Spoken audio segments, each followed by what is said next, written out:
가을, 지하련. 서쪽으로 트인 창에 두꺼운 커튼을 내렸음에도 어느 틈으론지 쨍쨍한 가을볕이 테이블 위로 빗금을 그으며 일렁였다. 어느 모로 보나 가을이었다. 손을 마주잡고 비벼봐도, 얼굴을 쓰다듬어 봐도 뽀송하고 매끈한 것이 제법 기분이 상쾌했고, 남쪽 창가로 가서 바깥을 내다보면 사방에 높이 올린 빌딩 위마다 푸르게 아른거리는 하늘이 무척이나 높고 맑았다. 오후 6시다. 회사에서 일 잘하기로 유명한 강군이 참다 못해 손가방을 챙겼다. 나중에 가시는 거죠? 먼저 갑니다. 뒤이어 김군도 따라 일어섰다. 마지막으로 은희 씨까지 나가고 나자 실내는 한층 더 고요해졌다. 석재는 방금 전 강군이 저는 먼저 갑니다 라고 해야 할 말을 나중에 가시는 거죠? 하고 묻던 것이 속으로는 우스웠지만 마땅히 할 수 있는 먼저 가겠다는 말을 똑똑히 못하는 강군의 성격에도 그는 전처럼 웃음이 겉으로 나오지는 않았다. 담배에 불을 붙여 문 채 테이블 위에 펼쳐놓은 원고들을 정리하고 있으려니 아침나절 정혜에게서 온 편지 내용이 다시금 머릿속에 떠올랐다.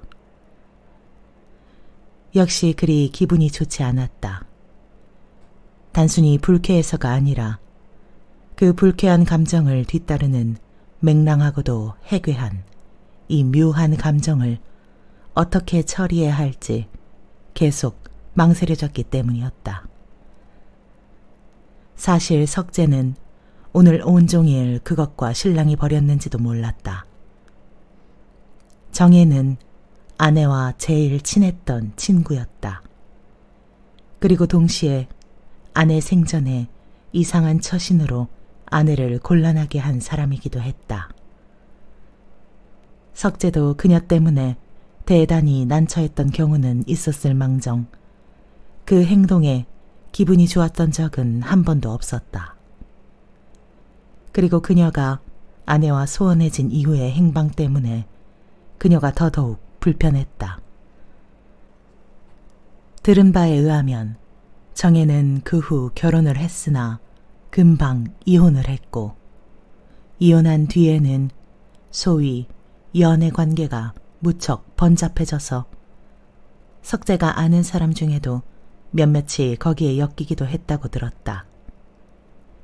그쯤 되면 그것은 석재로서는 도저히 이해할 수도 없거니와 불쾌함이 도를 넘고도 남았다. 또 그렇다고 정혜와 추억이 맞냐면 그것도 아니었다. 사람의 기억이란 꽤 야속해서 사랑하는 아내와의 일도 3년이 지난 오늘에 와서는 때때로 구름을 바라보듯 묘연한데, 하물며 그녀와의 지난 날이 지금껏 그의 머릿속에 자리 잡고 남아있을 턱이 없었다. 그런데 오늘 갑자기 편지를 보내 만나자고 하다니, 만나도 소용없단 것을 나보다도 자기가 더 잘 알 텐데도 만나자니, 그런 상황이었으니 석재가 여자란 대상이 무언지 다시금 알 수 없어지는 것도, 또 정혜의 행동거지나 생각이 더더욱 이해하기 어려워지는 것도 사실 무리는 아니었다. 담배를 쥔 손이 따가워질 때까지 석재는 계속 망설였다. 맞은편에 걸린 시계는 어느새 7시를 가리켰다. 지금 바로 일어나 간다고 해도 30분은 걸릴 것이었다. 석재는 한편으로는 초조한 것도 같고 한편으로는 허전한 듯도 한 우스운 감정을 느꼈지만 여전히 쉽사리 일어서지 못했다. 점점 실내가 깜깜해지고 뿜어낸 연기가 아삼아삼 가라앉았다. 석재는 그제야 자리에서 일어섰다. 하지만 그렇다고 이제 와서 정혜를 만나러 가는 것은 아니었다. 거리도 사무실과 마찬가지로 캄캄해지는 황혼역이었고 가을이었다. 아직 낙엽이 지지도 않았건만 가로수는 낙엽을 떨군 듯 듬성했고 행인들의 그림자도 어쩐지 연한 듯 보였다. 석재는 그 풍경을 보며 문득 죽은 아내가 떠올랐다. 그리고 그 순간 정말로 안타까운 고독과 슬픔을 자신에게서도 아내에게서도 아닌 먼 곳에서 느끼며 총독부 앞 큰 길을 걸었다. 바로 집으로 가려면 광화문 통해서 효자정으로 가는 전차를 타야 했지만 어쩐지 걷고 싶었다. 바람이 불어왔다. 5월의 바람처럼 변덕스럽지도 않고 또 겨울바람처럼 사납지도 않은 바람이었다. 석재는 그 가을바람이 좋았다. 아니, 좋았다기보다는 얼굴에 닿아도 전혀 차갑지도 않고 추억처럼 싸늘하면서도 또한 추억처럼 다정하기도 해 정다웠다. 잠시 뒤 석재는 경복궁을 끼고 올라 걸어왔다. 물론 그 길로 자꾸 가다 보면 오늘 정혜와 약속한 장소가 나온 것을 석재도 모르는 바는 아니었지만 거의 1시간 반이 지난 지금까지 기다리고 있으리라고는 생각지 않았다. 당연히 석재 자신도 결코 그것을 기대하고 길을 정한 것이 아니었고 말이다. 그저 무료해서 목적 없는 발걸음을 한 것뿐이었고 또 소란한 길보다는 조용한 길을 택한 것뿐이었다. 석재는 되도록 담 밑으로부터 효자정으로 넘어가는 돌층대를 밟으며 다시금 자기 마음을 의심해 보았다. 지금 이다지도 허무한 이유가 어쩌면 정혜에게 있을지도 모른다는 생각이 들었기 때문이다. 하긴 정혜와 아내가 가장 친했던 친구였으니 그녀 덕분에 아내가 떠올랐을 수도 있고 또 예전에도 석재는 그렇게 아내를 떠올리면 곧잘 허무해지곤 했지만 만일 지금 정말로 그녀 때문에 아내를 떠올린 거라면 그는 어쩐지 죄스러웠다. 설사 그 과정에서 아무런 거리낄 만한 마음이 없다고 하더라도 왠지 마음이 불편했다. 생각이 그렇게 기울수록 석재는 마음속으로 막연한 가책을 느꼈고 그와 동시에 이유는 알 수 없었지만 거의 무책임하다 싶을 만큼 마음이 자꾸 어두워졌다. 결국 그는 달리듯 층대를 밟기 시작했다. 그러다 길이 차츰 말쑥한 신장로로 변해가자 석재의 눈은 자기도 모르는 사이에 경무대 쪽 솔밭길을 더듬었다. 물론 정혜가 있을 리 없었다. 석재는 처음부터도 그랬고 또 솔밭 쪽으로 눈을 옮기는 순간에도 그곳에 정혜가 있으리라고는 전혀 생각지 않았으나 그 순간 이상하게도 일종의 열없는 정이 이제 막 급히 층대를 달리느라 생긴 피곤을 한꺼번에 몰고 왔다. 석재는 결국 잡초가 우거진 솔밭으로 가 자리를 잡았다. 그리고는 이상한 피곤과 함께 일종의 자조적인 허망함을 느끼며 담배를 꺼내 불을 붙였다. 벌써 4년 전 일이었다.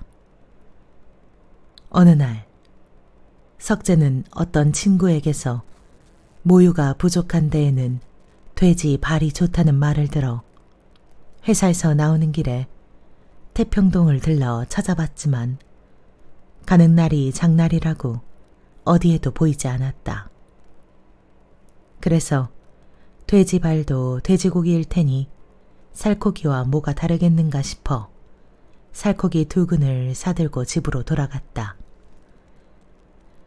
그런데 집으로 돌아오니 마침 안방에 손님이 온 듯해 고기는 심부름하는 아이에게 주고 일단 자기 방으로 들어갔다. 얼마 지나지 않아 아내가 건너와 자초지종을 알려주었고 석재는 지금 온 손님이 바로 정혜라는 여자임을 알게 되었다. 석재는 정혜와 전부터 안면이 있지는 않았다. 단지 평소 아내가 입버릇처럼 칭찬을 많이 하기도 했고 또 흔히 부부간 말다툼을 하든지 혹은 뭐가 맞지 않아서 짜증이라도 낼 때 곧잘 나도 정혜처럼 공부나 할걸 하고 애매한 말을 해서 그의 머리를 지끈거리게 한 적이 한두 번이 아니었기에 석재는 정혜가 네 집 딸이고 무슨 학교를 다니며 또 그 얼굴이 검은지 하얀지와 키가 작고 큰 것까지 적어도 아내가 말해준 것 안에서는 제법 샅샅이 알고 있었다. 인사하세요. 석재가 자기 방에서 혼자 저녁을 먹은 뒤 신문을 펼치고 있는데 무슨 영문인지 꽤 난처한 웃음을 지으며 아내가 문을 열었다. 무슨 일이냐고 그가 물어볼 새도 없이 아내가 들어왔고 뒤따라 정혜도 들어왔다. 석재는 하도 아내가 자랑한 다음의 만남이라 조금 당황하기도 했으나 한편으로는 하도 칭찬을 많이 들은 덕분에 더 침착하게 일어나 맞을 수 있었다. 과연 첫인상은 아내가 말한 그대로였다. 피부는 그리 희지 않았지만 결이 무척 고왔고 눈은 이상한 광채를 뿜는 듯해 총명한 느낌을 주었다. 상상했던 것과 달랐던 점이 있다면 석재는 막연하게 정혜란 여자도 자기 아내처럼 심약하고 천진해서 그저 귀여운 여자일 거라고 생각했는데 그녀는 우선 아내보다 훨씬 그늘이 있는 동시에 맹렬한 일면도 있을 것 같은 느낌이 달랐고 또 조금도 천진하지 않았다. 석재가 처음 받은 인상이 그러한 탓에 옷깃을 여미며 정색했기 때문인지는 몰라도 두 사람은 터놓고 무슨 이야기를 나누지는 않았다. 안 됐군요. 빨리 치료를 하셔야지요. 그저 몸이 편찮아 귀향했다는 아내의 말을 받은 정도였다. 그날 정혜가 돌아간 뒤 아내는 남편의 멋없는 행동을 나무랐다. 왜 그렇게 재미가 없어요? 그 애가 남의 남자하고 인사나 하려고 온 줄 알아요? 기껏 소개해줬는데 이야기 한마디 없이 옆에서 딱 하다니 난 그런 거 처음 봤어. 이제 걔는 우리 집에 다신 안 올 거예요. 난 몰라요. 아내는 거의 화를 내다시피 했다. 처음 만난 사람하고 무슨 이야기를 그렇게 많이 하느냐고 아무리 말을 해도 아내는 영 듣지 않았다. 그래서 결국은 별 대단치도 않은 친구 가지고 왜 야단이냐고 괜한 핀잔을 주었고, 그리더니 아내는 억울하다는 듯 더더욱 친구 자랑을 늘어놓았다. 본디 여자란 이야기를 하기 시작하면 결국에는 제 바람에 넘어가게 되는지, 아내도 처음에는 얌전하다느니 재주가 있다느니 또 몹시 다정한 사람이라는 둥, 그야말로 순전한 자랑만 늘어놓던 것이 차차 웬만한 남자는 바라보지도 않는다는 둥, 가령 누구를 사랑하는 경우라도 순탄한 편보다는 까다로운 편을 택하는 성격이라는 둥, 본인을 위해서라면 하지 않아도 좋을 말까지도 멈추지 않고 떠들어댔다. 그래서 석재도 건성으로 듣다가 끝내는 참 대단한 여자로군 하고 피식 웃음을 터뜨렸다. 그렇게 기껏 아내의 자랑으로부터 새로 얻은 지식은 불행하기도 별 의미가 없어서 결국 석재에게 정혜는 그리 유쾌하지 못한 취미를 가진 위태로운 여자로밖에 기억에 남지 않았다. 그런 일이 있은 뒤부터 아내는 이따금 석재를 탓했기에 나중에는 그도 정말 그래서 안 오는 건가 하는 일종의 우습고도 섭섭한 듯한 혹은 미안한 듯하기도 한 마음이 들기도 했지만 아내의 예상과 달리 며칠을 못 가 정혜는 다시 집을 방문했다. 차차 실록이 짙어지고 꽃이 피고 할 때쯤에는 석재도 두 사람 사이에 끼어 제법 어깨를 나란히 하고 한두 번 돌아다니기도 했지만 그는 계속해서 무관심하려 했다. 정혜는 처음 받은 인상처럼 비교적 과묵한 편이었다. 조금도 명랑하지 않았고 몸이 편치 않아 그런지는 몰라도 때때로 알 수 없는 허무한 표정을 짓기도 했다. 그럴 때면 일종의 퇴폐적인 애착이 생기기도 했지만 석재는 어쩐지 그러한 감정의 한꺼풀 밑에 짙은 원색과도 같은 꽤 섬뜩한 무언가가 도사리고 있을 것만 같았다.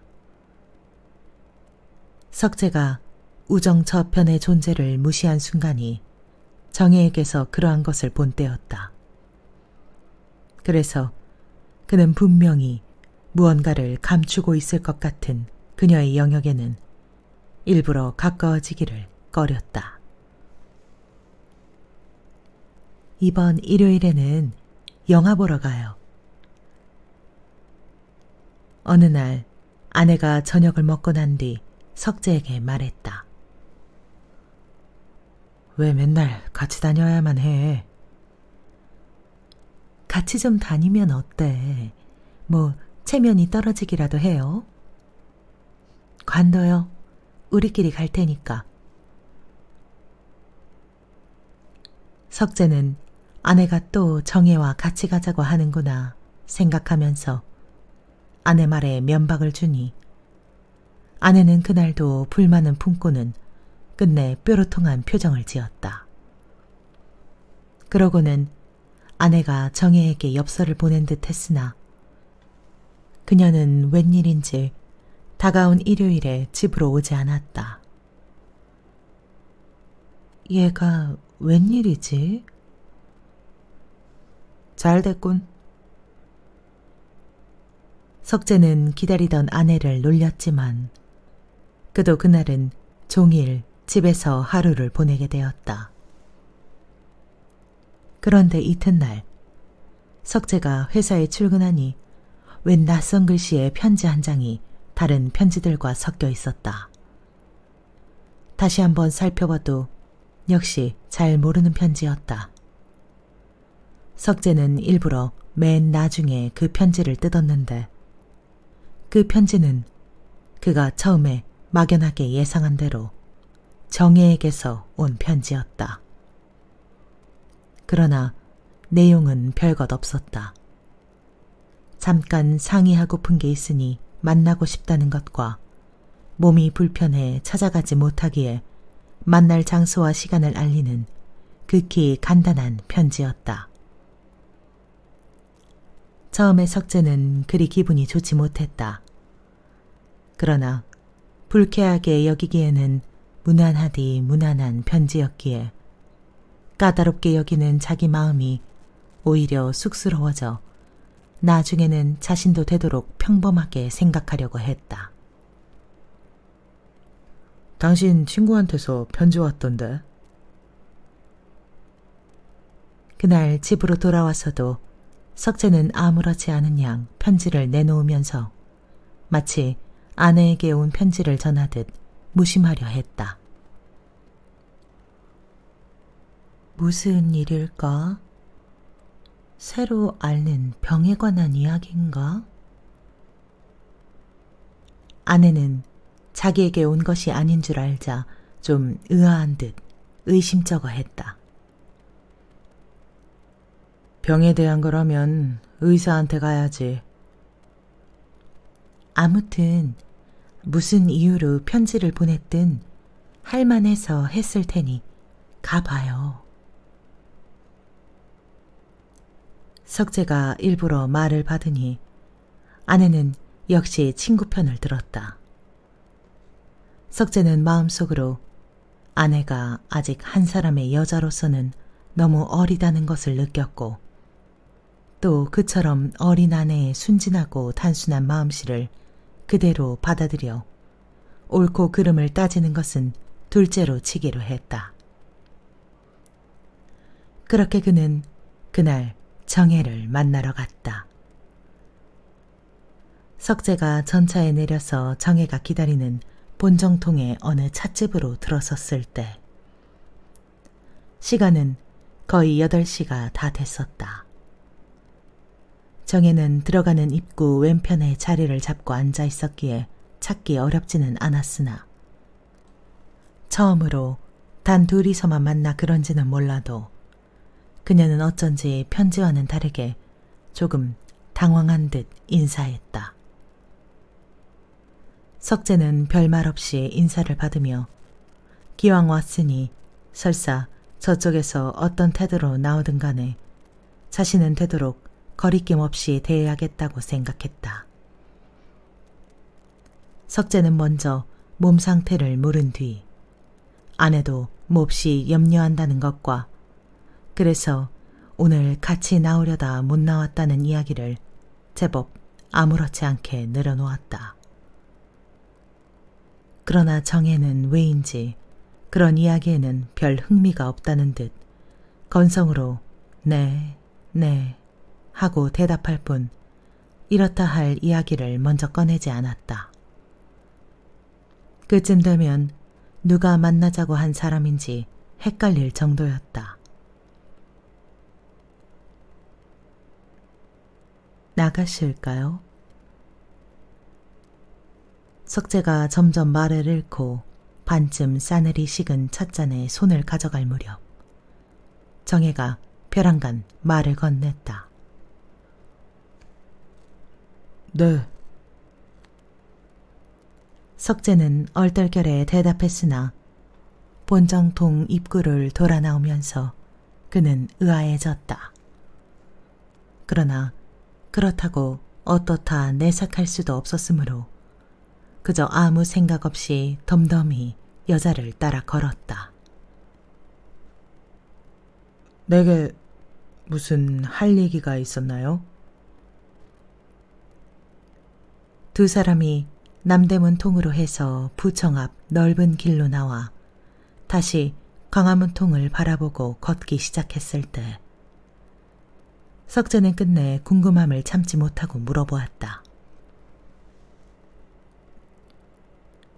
할 얘기 없었어요. 정혜는 잠깐 주저했으나 이내 똑똑히 대답했다. 두 사람은 다시 잠자코 걸어갔다. 석재는 속으로 다시금 정혜를 이상한 여자라고 생각했다. 그러고 바로 그 순간 이 이상한 여자가 분명 존경할 만한 인물이 아님에도 불구하고 석재는 호기심이 일었고 그 호기심은 지금껏 지켜온 마음의 어느 까다로운 일부분을 허물어버렸다. 그는 계속해서 말을 이었다. 하실 말씀이 있다고 편지를 보내셨으면서. 거짓말이에요. 석재가 말을 걸며 짐짓 떠봤지만 여자는 태연히 말을 받았다. 그리 되면 다음으로 물을 말은 왜 거짓말을 했느냐는 것이겠지만 그는 어쩐지 모를 수가 없었다. 전차를 타시나요? 광화문통을 지나 거의 총독부 앞까지 다다랐을 때 석재가 물으니 정혜는 그냥 걸어가겠다고 대답했다. 효자정에 집을 둔 석재는 가회정으로 가야 할 정혜를 앞에 두고 잠깐 망설였다. 전 산으로 해서 가려는데 별일 없으시면 같이 산으로 해서 가셔요. 그것을 정혜도 알았는지 전날 편지에 쓴 것처럼 아무렇지 않은 투로 말했다. 그래요, 좋습니다. 석재는 조금 전부터도 그랬지만 정혜가 어떤 태도를 보이든 간에 되도록 아무렇지 않은 척하려 애쓰며 선선히 대답했다.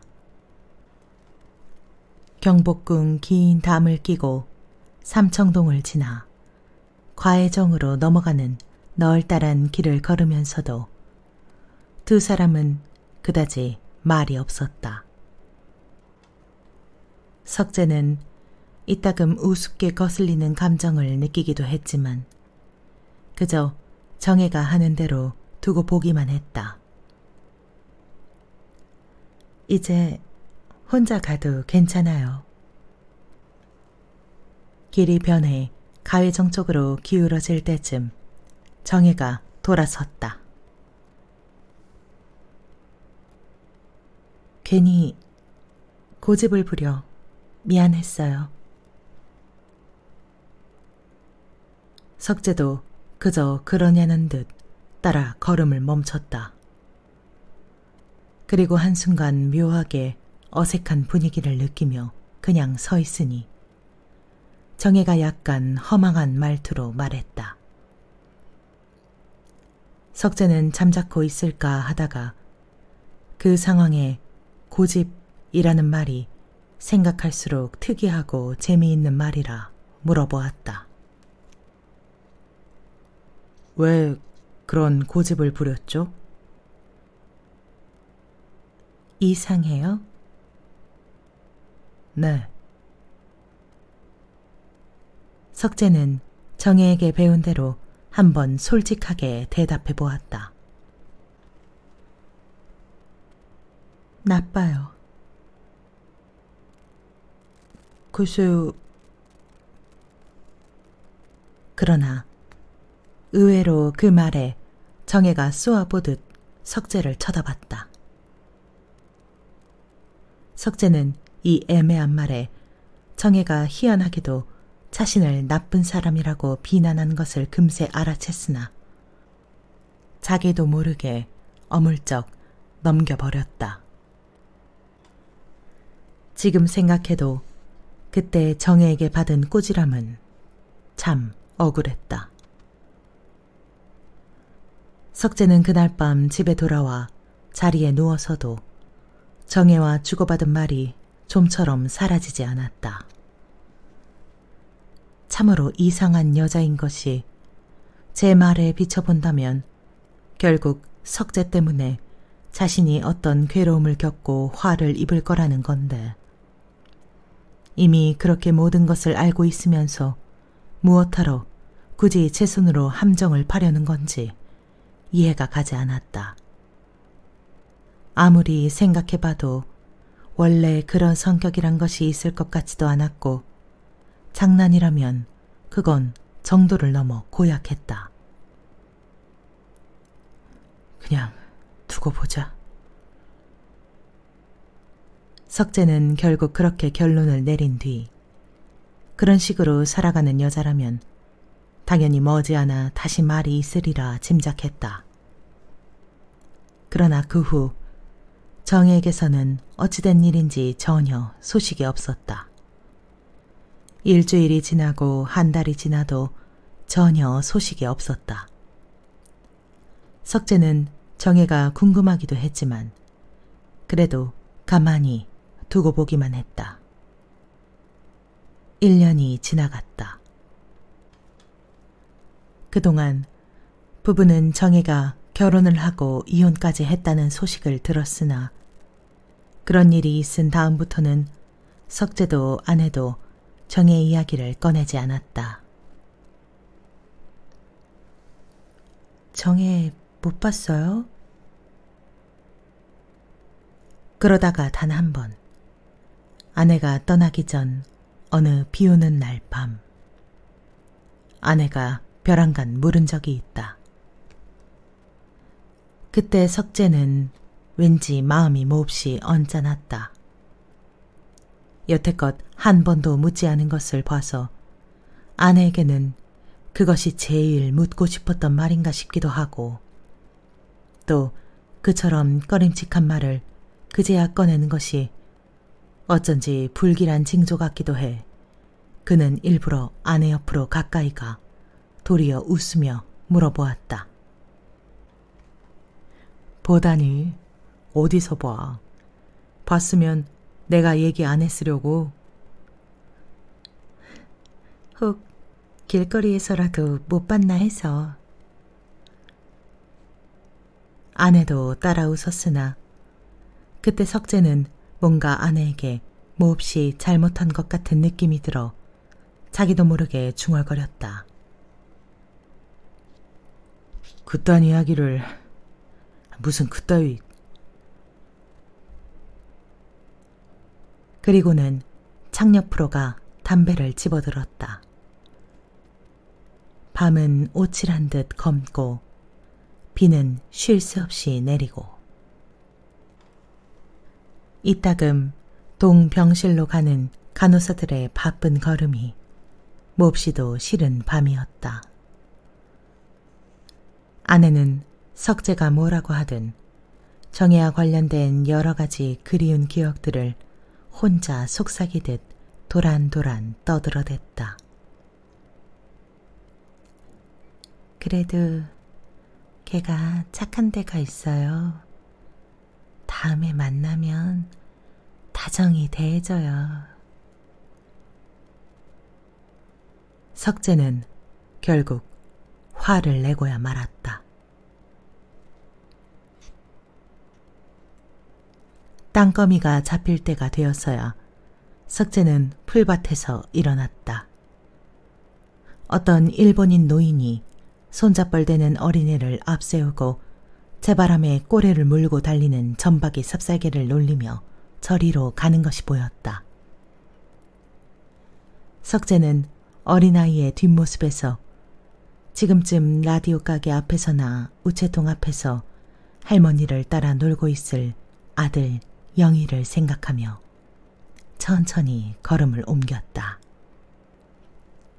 그러나 그날따라 영희는 라디오 가게 앞에서도 우체통 앞에서도 놀고 있지 않았다. 예, 손님 오셨다. 석재가 새로이 아버지다운 불안을 아는 채 총총 집으로 들어서니 의외로 어머니가 마중을 나왔다. 어서 오세요. 그리고 그 뒤로 정혜가 영희를 아는 채 따라 나와 인사했다. 석재는 한동안 어이가 없어 그저 보고만 있었지만 옆에 계신 어머니가 어리둥절해하는 것을 느끼고는 인사했다. 여기로 오셨군요. 언제 오셨어요? 두 사람은 어머니와 영희를 사이에 두고 같이 저녁을 먹고 밤이 늦도록 놀았으나 정혜가 어머니와 아내 이야기를 했을 뿐 정작 서로는 별로 말을 나누지 않았다. 어머니가 영희를 재우겠다고 안방으로 건너가신 뒤에는 방 안의 분위기가 더욱 거북해졌다. 석재는 뭐라 말을 나누고도 싶었으나 도대체 할 말이 떠오르지 않았다. 정혜 역시 마찬가지인 듯 했다. 결국 석재가 먼저 이야기를 꺼냈다. 낮에 편지를 받고 때마침 급한 일이 생겨서 미안하게 됐습니다. 이사를 해서 집 주소도 모르셨을 텐데 어떻게 찾았습니까? 석재의 물음에 정혜는 어제서야 죽은 아내의 소식을 듣고 예전 집으로 갔다고 하며 그가 무슨 말이든 꺼내기를 기다렸다는 듯이 제 말을 시작했다. 걔가 어떻게 그렇게 무슨 일이 그런 일이 그러게요. 어디까지 찔끔찔끔 내뱉다가 결국 끝을 맺지 못하는 정혜의 말에서 석재는 지금 정혜가 아내의 죽음을 몹시 슬퍼한다고 생각하면서도 뭐라 할 말이 없어 쉬이 입을 열지 못했다. 오늘도 관둘까 하다가 정혜는 눈물을 글썽였다. 석재는 왠지 자기 마음도 슬퍼지려 해 그저 잠자코 있었다. 잠시 뒤 정혜는 죽은 사람이 자기에 대해 말을 하지 않았느냐고 물었다. 그래서 했다고 대답하니 몹시 슬픈지 끝내 울고 말았다. 소리를 내어 우는 것도 흐느끼는 것도 아닌 그저 무릎을 세우고 앉은 채 잠자코 울었다. 다행스럽게도 정혜가 이마를 괜 두 손으로 눈을 가리고 있었기에 석재는 마음 놓고 그녀의 얼굴을 바라볼 수 있었다. 지금껏 석재는 그처럼 쏟아지는 눈물을 본 적이 없었다. 턱으로, 뺨으로 마구 쏟아지는 눈물에 비해 손끝 하나 움직이지 않는 싸늘한 태도가 어쩐지 그녀의 알지 못할 운명 같기도 해서 석재는 자기도 모르게 얼굴을 돌렸다. 정혜의 울음은 단지 벗을 잃은 슬픔 때문만은 아닌 듯했다. 석재는 왠지 점점 어두워지는 마음을 그저 잠자코 두었지만 동시에 그러고 앉아있는 동안 이는 일찍이 가져보지 못한 정혜에 대한 야릇한 불만과 비난의 감정을 어떻게 받아들여야 할지 몰랐다. 석재는 곧 어찌됐든 아내 때문에 우는 여자의 울음을 그대로 두고 보기가 힘들었기에 입을 열었다. 너무 슬퍼하지 마세요. 그보다도 그동안 뭘 하고 계셨기에 그렇게 보기가 힘들었나요? 시골에 가 있었어요. 과연 이 즉흥적인 말이 효과가 있었는지 대답하는 정혜의 뺨에는 아까만큼 눈물이 흐르지는 않았다. 그래, 시골에서 뭘 하셨기에 서울에는 언제 올라오셨나요? 석재가 다시 물으니 정혜는 그저 시무룩이 웃을 뿐 아무 말도 하지 않았다. 순간 석재는 자신의 물음에 웃음으로 쉽게 대답하는 정혜가 마음에 들지 않았다. 석재는 이상한 미움을 느끼며 그녀를 건너다 봤다. 그간 이야기나 좀 해주세요. 다 아시면서. 변함없는 태도다. 석재는 결국 정혜를 몹시 타락한 여자라고 생각했고 또 그렇기 때문에 차라리 그녀에게 너그러워지려고도 했으나 어쩐지 그보다 불쾌한 감정이 앞장서서 그는 자기도 모르게 피식 웃고 말았다.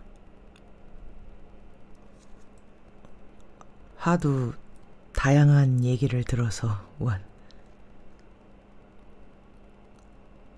정혜는 많이 변해 있었다.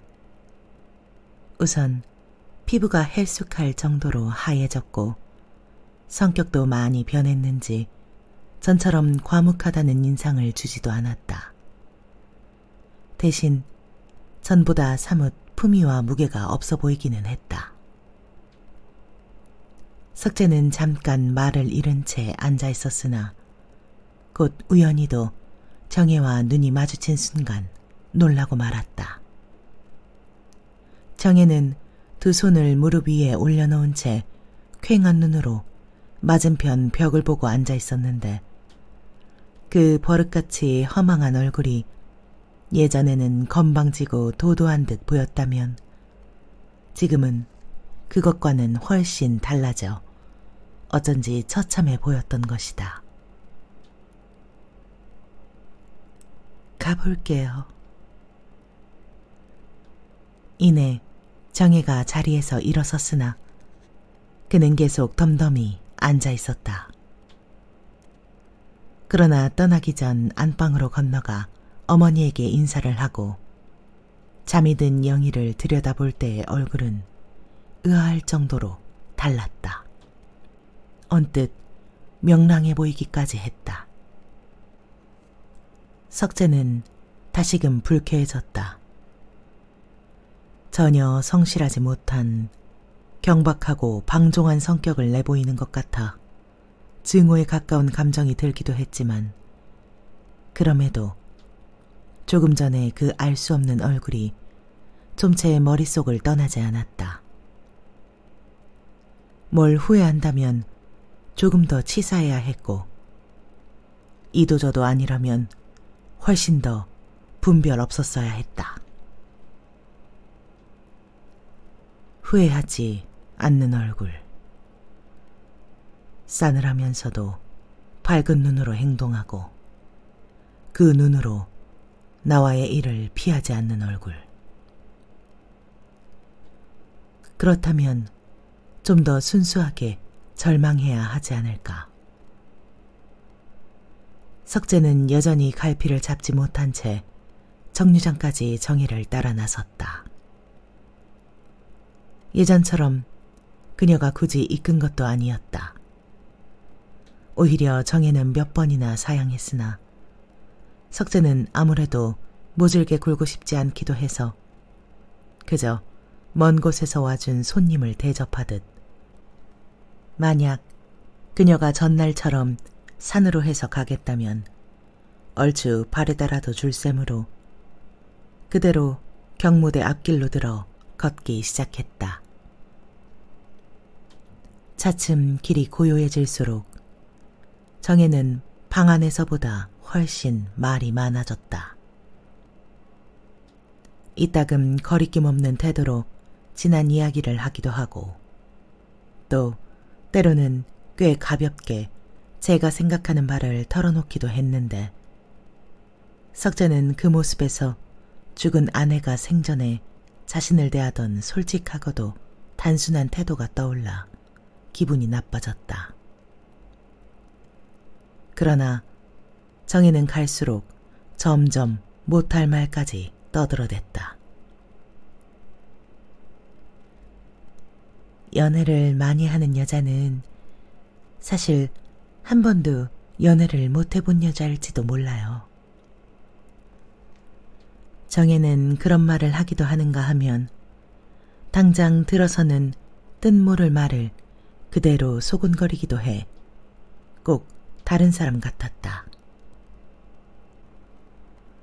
단 한 사람의 제 사람을 잃어버린다는 건 큰 약점이에요. 그렇다고 그렇게나 많은 연애를 할 건 뭔가요? 석재가 듣다 못해 묻자 정혜는 뭔가 더 하염없는 태도로 말했다. 쓸쓸하니 그랬죠. 사랑하기만 하면 100년, 1000년 보지 않아도 된다는 말은 거짓말이에요. 그리고는 잠깐 말을 끊었다가 다시 혼잣말처럼 가볍게 떠들어댔다. 참는다는 건 긍지 있는 사람의 일일 테고 긍지가 없는 사람은 외로워서 쓸쓸하고 또 쓸쓸함을 이겨나갈 힘도 없을 테죠. 그러니까 결국 아까 말한 약점이란 어리석은 여자에게는 운명처럼 두려운 거예요. 쓸쓸하니까. 석재가 정혜의 목소리에서 측은함을 느끼며 잠자코 있으니 그녀가 변함없는 태도로 이야기를 이어갔다.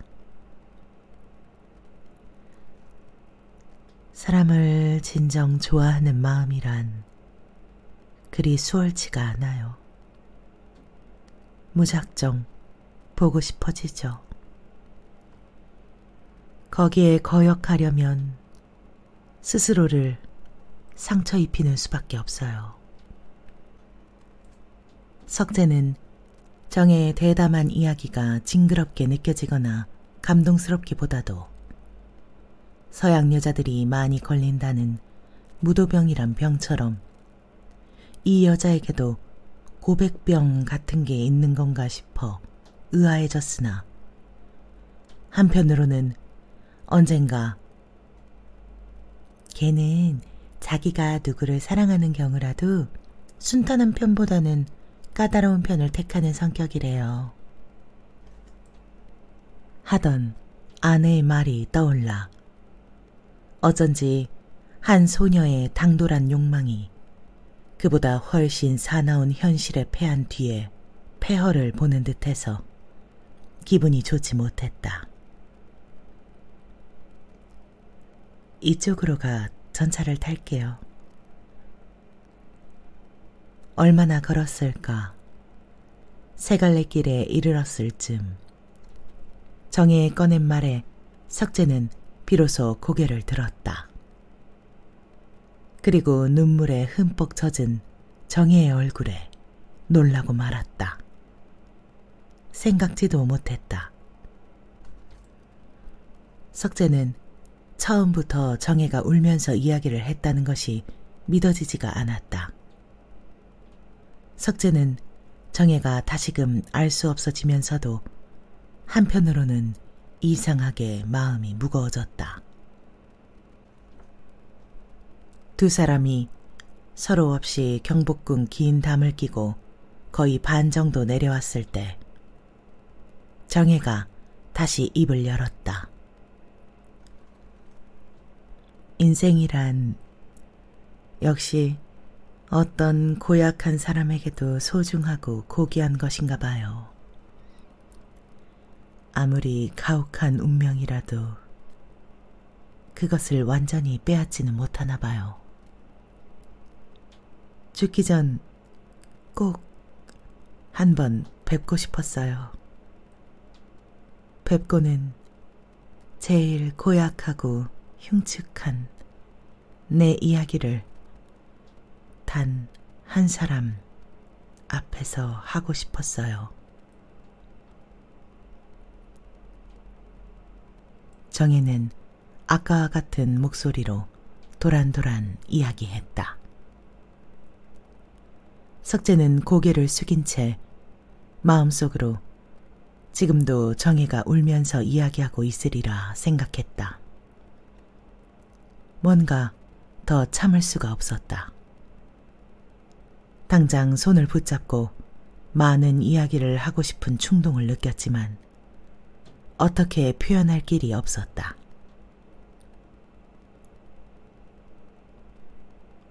그만 이야기합시다. 내가 고약한 사람일 거예요. 그리고 당신은 흉측하지도 아무렇지도 않아요. 석재는 끝내 자기도 모를 말을 중얼거렸다. 그리고 비로소 처음으로 정혜의 얼굴을 정면으로 바라보았다. 정혜는 석재의 말을 조금도 믿지 않고 있었다. 석재는 정혜의 얼굴을 보고 알았다. 또 봅시다. 또 뵈어요. 길이 거의 끝날 때쯤 두 사람은 똑같은 말로 마지막 인사를 주고받았지만 전차가 떠날 때쯤 어쩐지 석재는 다시는 정혜를 못 볼 것만 같다는 생각이 들었다. 석재는 자기도 모르게 초조한 걸음으로 몇 발자국 내달리며 제법 커다랗게 정혜를 불러봤다. 그러나 정혜가 알 턱이 없었다. 석재는 왔던 길로 발길을 돌렸다. 정말로 지루한 걸음이었다. 그날 들어 벌써 3번째 오르내리게 된 길은 그 낮아빠진 꼴과 마찬가지로 천생 음흉하기 짝이 없었다. 그녀는 자기 말대로 흉악할지도 몰라.